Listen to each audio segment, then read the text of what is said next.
Paulo Silas, renomado advogado conselheiro da OAB. Agradeço por receber a Força do Bem, Grupo Santo André do Bem, aqui em seu escritório. E, como todos sabem, o Grupo Força do Bem, Santo André do Bem, faz um trabalho com a sociedade de conscientização de nossos direitos e deveres, com o objetivo de formar uma sociedade mais forte, no sentido de exercer os nossos deveres e cobrar pelos nossos direitos. E especificamente temos na Constituição o artigo 5º, fala dos nossos direitos fundamentais, e o artigo 6º, que dá um destaque nos nossos direitos sociais. Então, eu gostaria, Dr. Paulo, primeiramente agradecê-lo novamente e que o senhor nos contribuísse com o conhecimento que tanto tem com relação a este tema. Muito obrigado pela oportunidade de estar aqui me manifestando, né, nesse grupo seleto da Faculdade Anhanguera que vocês criaram. Desde já eu parabenizo a todos vocês por essa iniciativa de querer fazer o bem para que uma população tão sofrida quanto a população brasileira, em especial a população andreense, né? Então, como você falou do artigo 6º, é o artigo constitucional que fala das nossas, dos nossos direitos sociais, tá? Direitos esses que vocês vão ter que recorrer a eles sempre, porque são as coisas que a gente, sem isso a gente não vive, tá? Então, o que diz o artigo 6º? São direitos sociais, tá?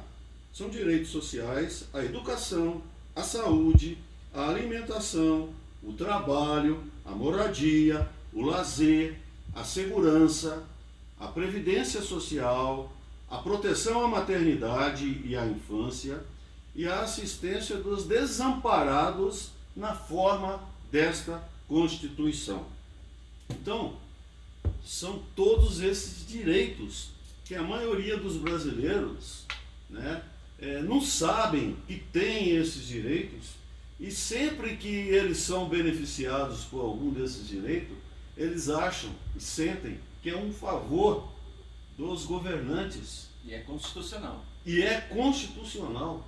É uma coisa que eles têm de direito, né? A maioria da população tem que estar convencida de que nós vivemos numa república, que vem do latim res publica. Res é coisa pública. Então, tudo que os governantes que estão no poder, eles estão no poder por um mandato nosso. Então, a população tem que saber que eles estão lá por nossa delegação. E por estar por nossa delegação, eles cumprem o papel de fazer cumprir a nossa Constituição, né? Então, eu fico assim,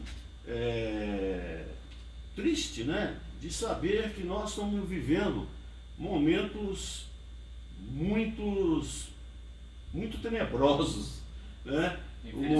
Infelizmente, o momento que a gente está vivendo agora, né? A gente começa pelo primeiro.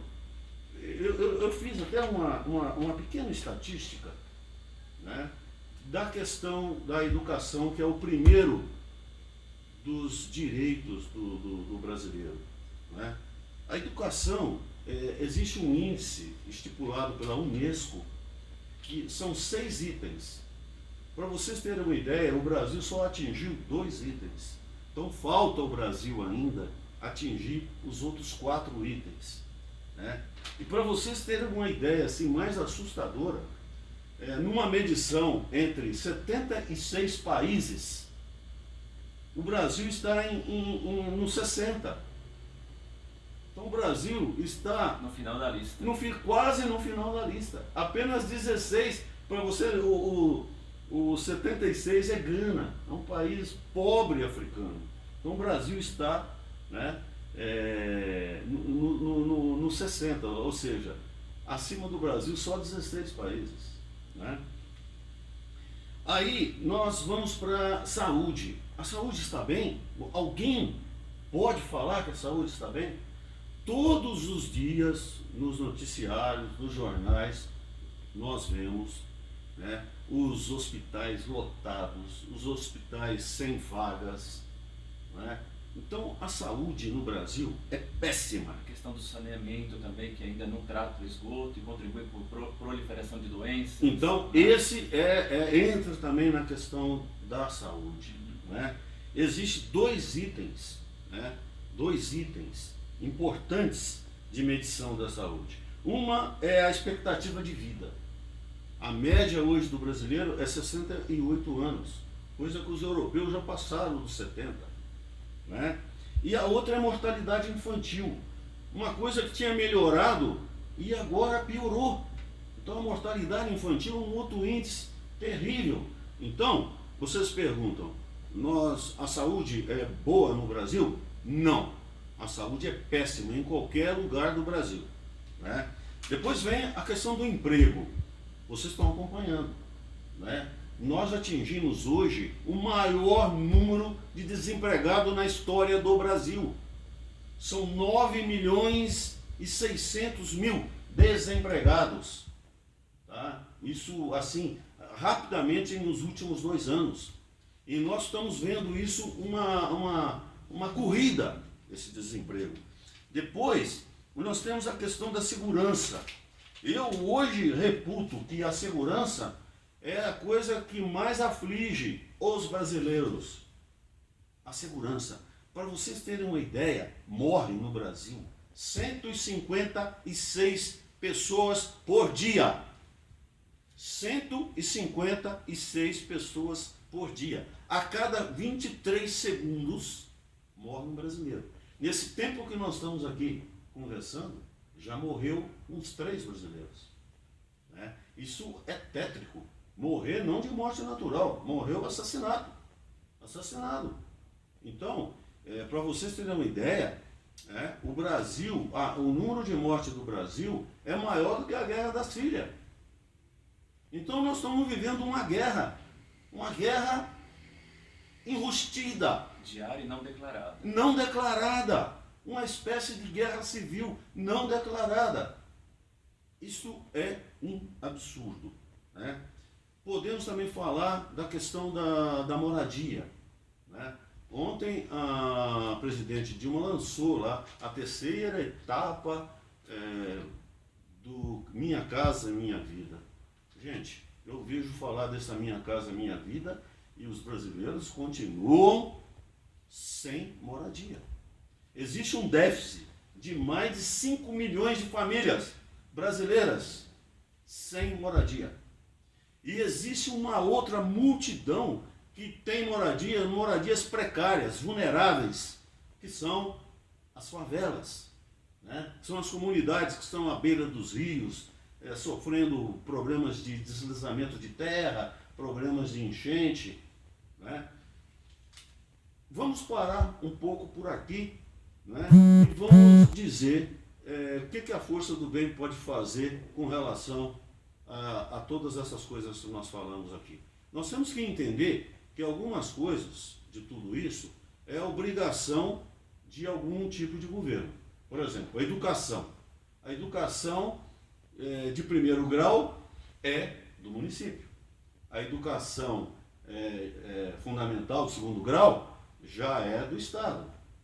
Né? E a educação superior é da União. Nós temos que saber bem distinguir o que a Força do Bem poderia fazer dentro desses itens que eu acabei de enumerar e que o povo brasileiro tem de direito. Né? Algumas coisas, você vai falar com o governante, ele fala assim, não, segurança pública é com o governo do Estado. Não, segurança pública é realmente do governo do Estado, mas envolve todos nós. Né? Hoje, todas as cidades já existe a sua guarda municipal, que pode atuar, já tem poder de polícia, pode atuar mais ativamente em conjunto com a polícia militar, com a polícia civil. Né? Existem vários tipos de convênios que vocês podem ir até Brasília ou ir até a Assembleia Legislativa e verificar, né, as espécies de convênio que você pode fazer na educação, na segurança, na questão de moradia. Tudo isso dá para ser feito dentro do município com uma questão de conhecimento e boa vontade. Dr. Paulo Silas, eu agradeço muito. Eu vou colocar ao final desse vídeo o artigo 6º para todos puderem ler, compreendê-lo, e nós acreditamos que nós podemos mudar tudo isso através do conhecimento da nossa sociedade, dos nossos direitos, para podermos cobrá-los e também exercer os nossos deveres de cidadão. E um dos nossos deveres é exatamente fazer com que os nossos representantes façam todos esses direitos sociais virarem uma realidade dentro do nosso rico Brasil. Muito obrigado mais uma vez pela recepção. Eu que agradeço e estou sempre à disposição de vocês. Muito obrigado.